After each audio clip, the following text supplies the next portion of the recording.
question number 1 and 2 of the Indra Sani's case. So the question number 1A is whether the provision in Article 16.4 must necessarily be made by the Parliament or legislature.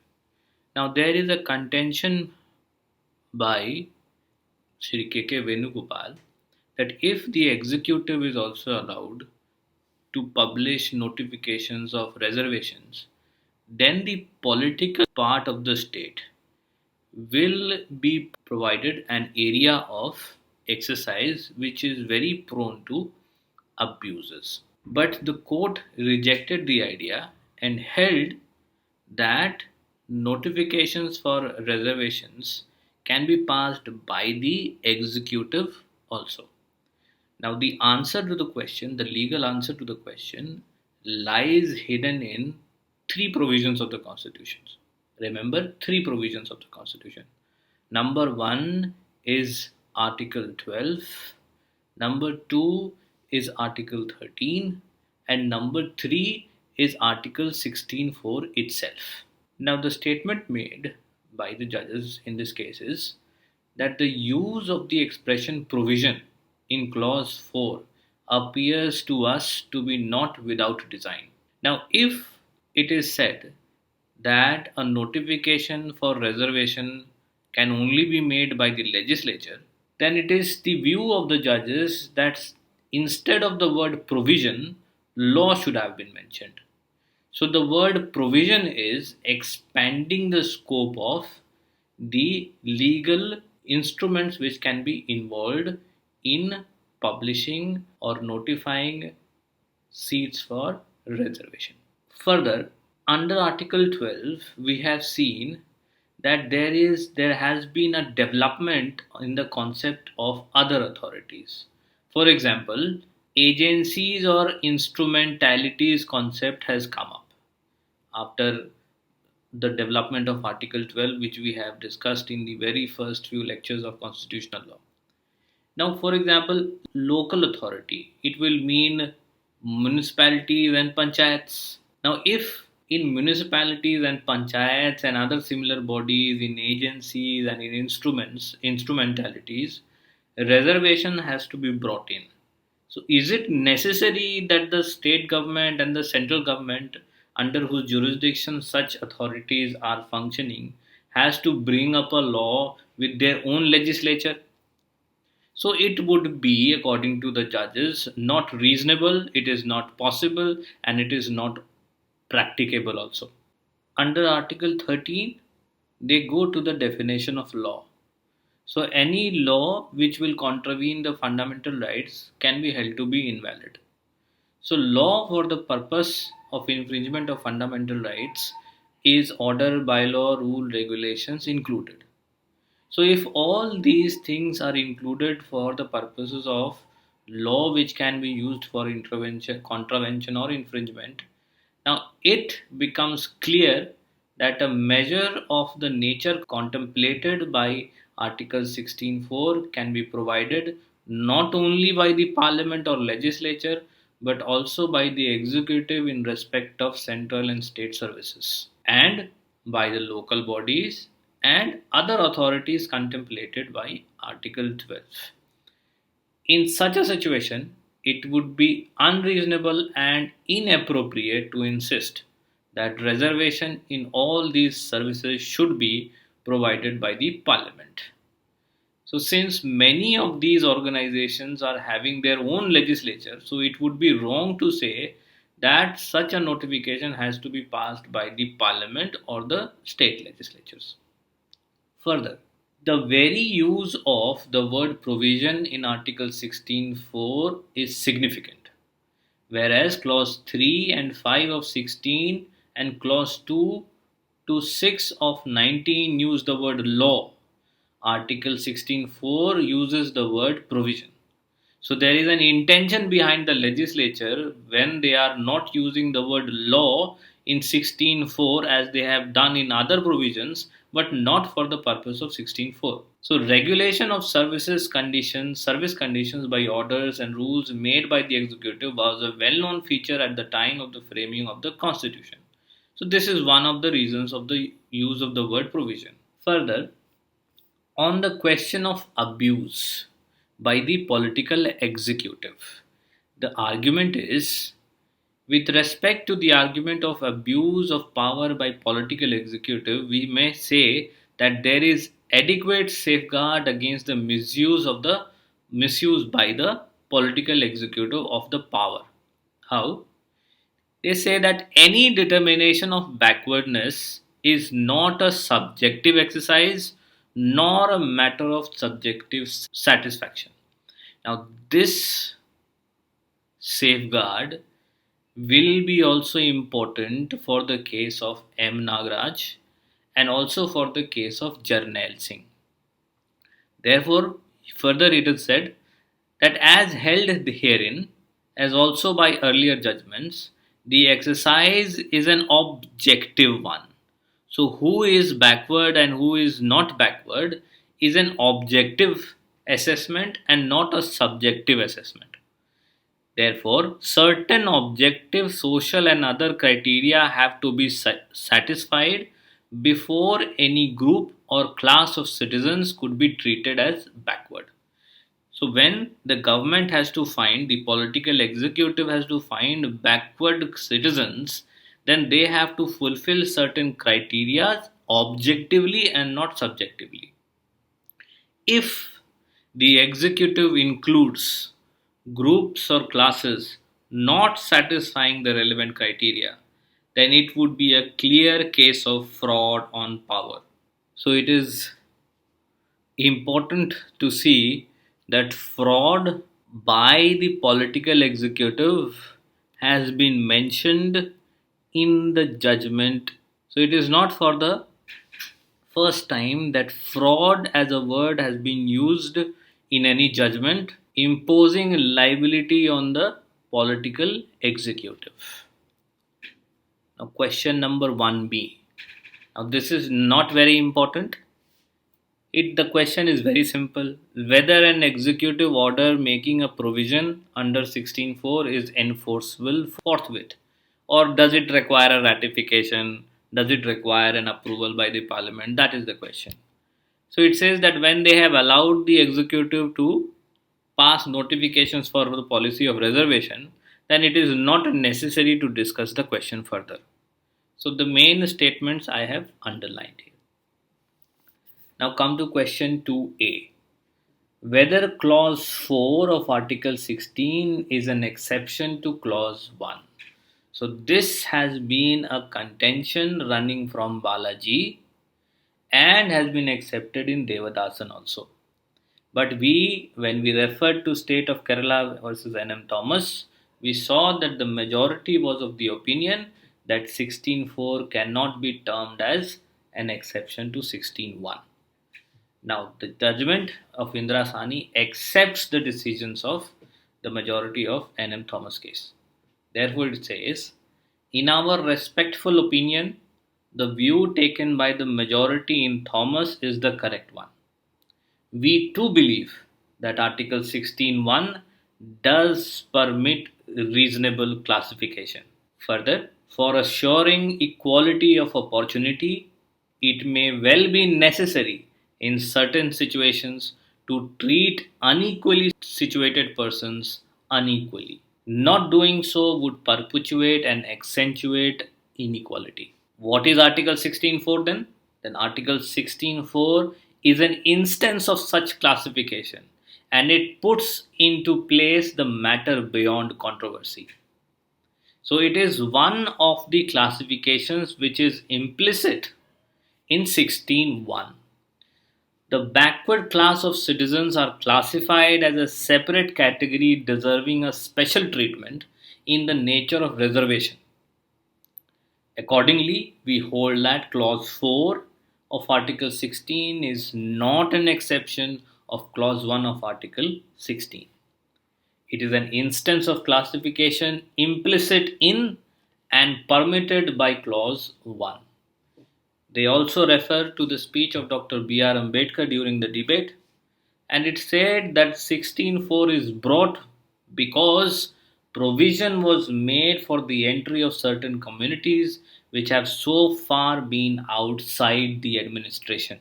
Now, important one of the cases, which is Champakam Dorai Rajan, the governmental order was held to be invalid because of the fact that no similar provision in Article 15 was present which could be said to be similar to 16.4. But here is a point which says, indeed, even without clause 4, it would have been permissible for the state to have evolved such a classification and made a provision for reservation of appointments in their favor. Clause 4 merely puts the matter beyond any doubt in specific terms. So, if we read this statement in context of Article 15, then we can also say that the judgment of Champakam Dorai Rajan would not hold water anymore, because even without 15.4, the reservations could have been provided under 15.1 itself. Further, some important point which is mentioned is, it had to be accepted that clause 4 is an instance of classification inherent in clause 1. Now, just as Article 16.1 is a facet or an elaboration of the principle underlying Article 14, clause 2 of Article 16 is also an elaboration of a facet of clause 1. So 1, 2, and 4 are the facet of each other, and all these three is the facet of Article 14. To the question 2b. So the question is whether Article 16.4 is exhaustive of the concept of the reservation in favor of backward classes. Exhaustive means that if any provision for reservation has to be made in favor of backward classes, it has to be made under 16.4. Now, how this question has come up? This question has come up because of the decisions of N.M. Thomas. Now, in an N.M. Thomas, certain concessions were granted in favor of scheduled castes and scheduled tribes. And it was held in the judgment that such concessions can be read under 16.1, because they found that 16.1 also permits reasonable classification. Now, the issue is finally solved in this paragraph. Now, the question is, what is reservation? So, if reservations can be defined, then when 16.4 says that any provision for reservation has to be made under 16.4, then all forms of reservations will be included in 16.4 itself. Remember, 16.4 also mentions in favor of backward classes. Here it is said that the relevant words are any provision. The question is whether the said word contemplates only one form of provision, or do they take in other forms of special provisions like preferences, concessions, and exemptions. The judge said that in our opinion, reservation is the highest form of special provision, while preferences, concessions, and exemptions are lesser form.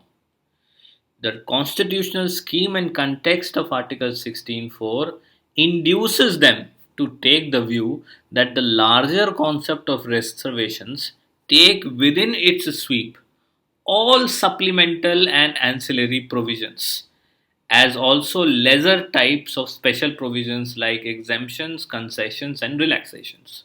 And obviously, with the hurdle of Article 335, which says the maintenance of efficiency of administration.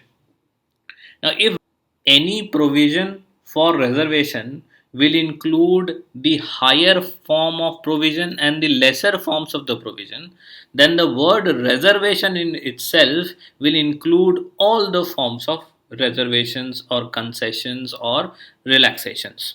And that is why the opinion of the judges is that where the state finds it necessary, certain exemptions, concessions can be made under clause 4 itself.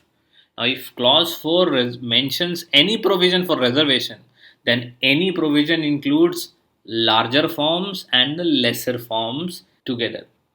Similarly, in any given situation, the state may think in that case for a particular backward class, it is not necessary to provide reservation.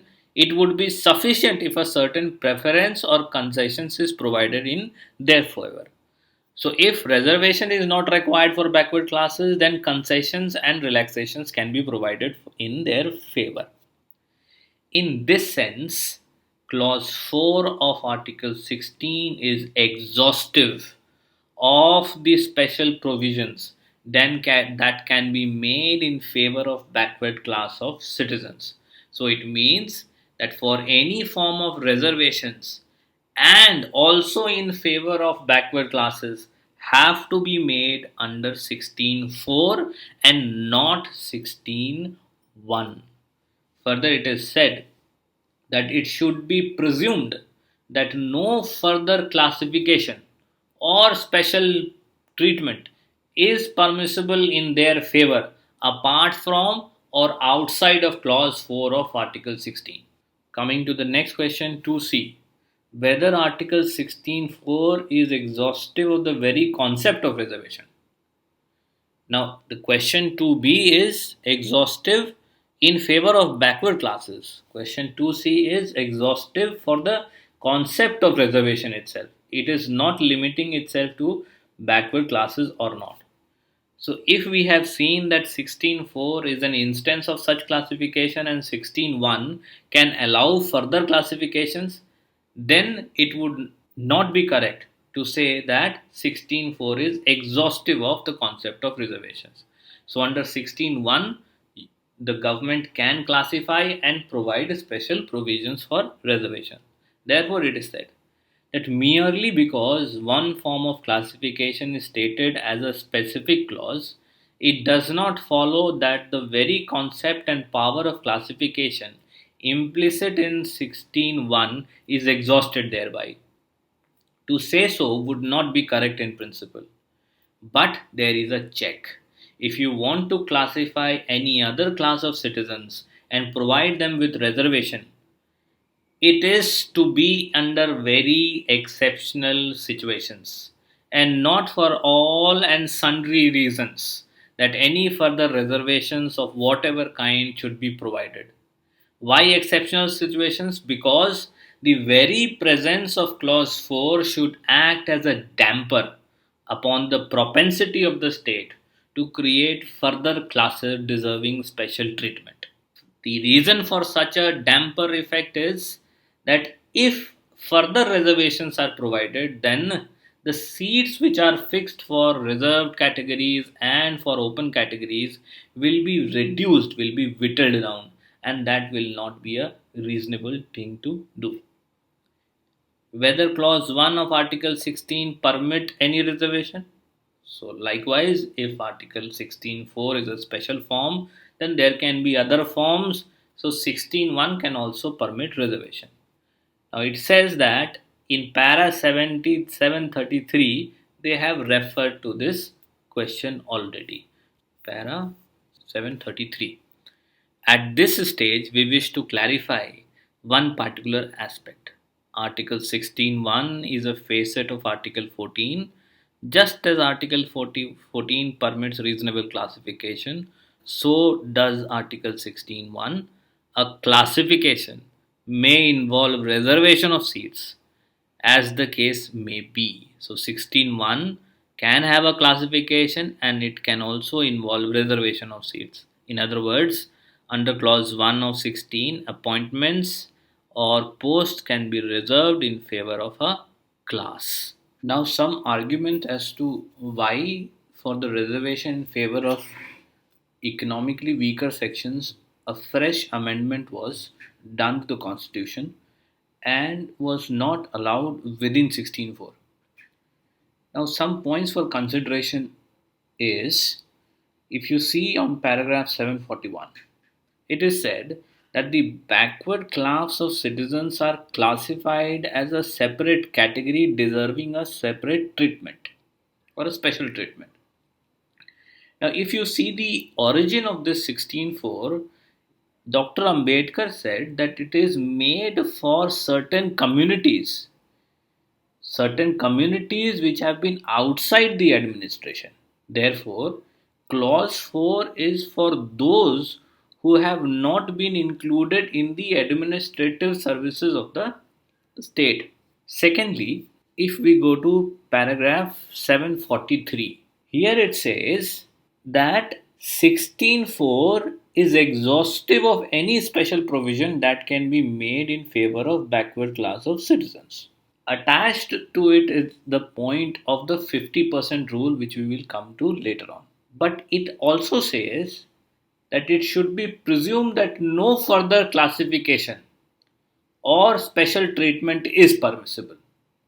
So it is permissible only for backward class of citizens and not for any other classification. Third point.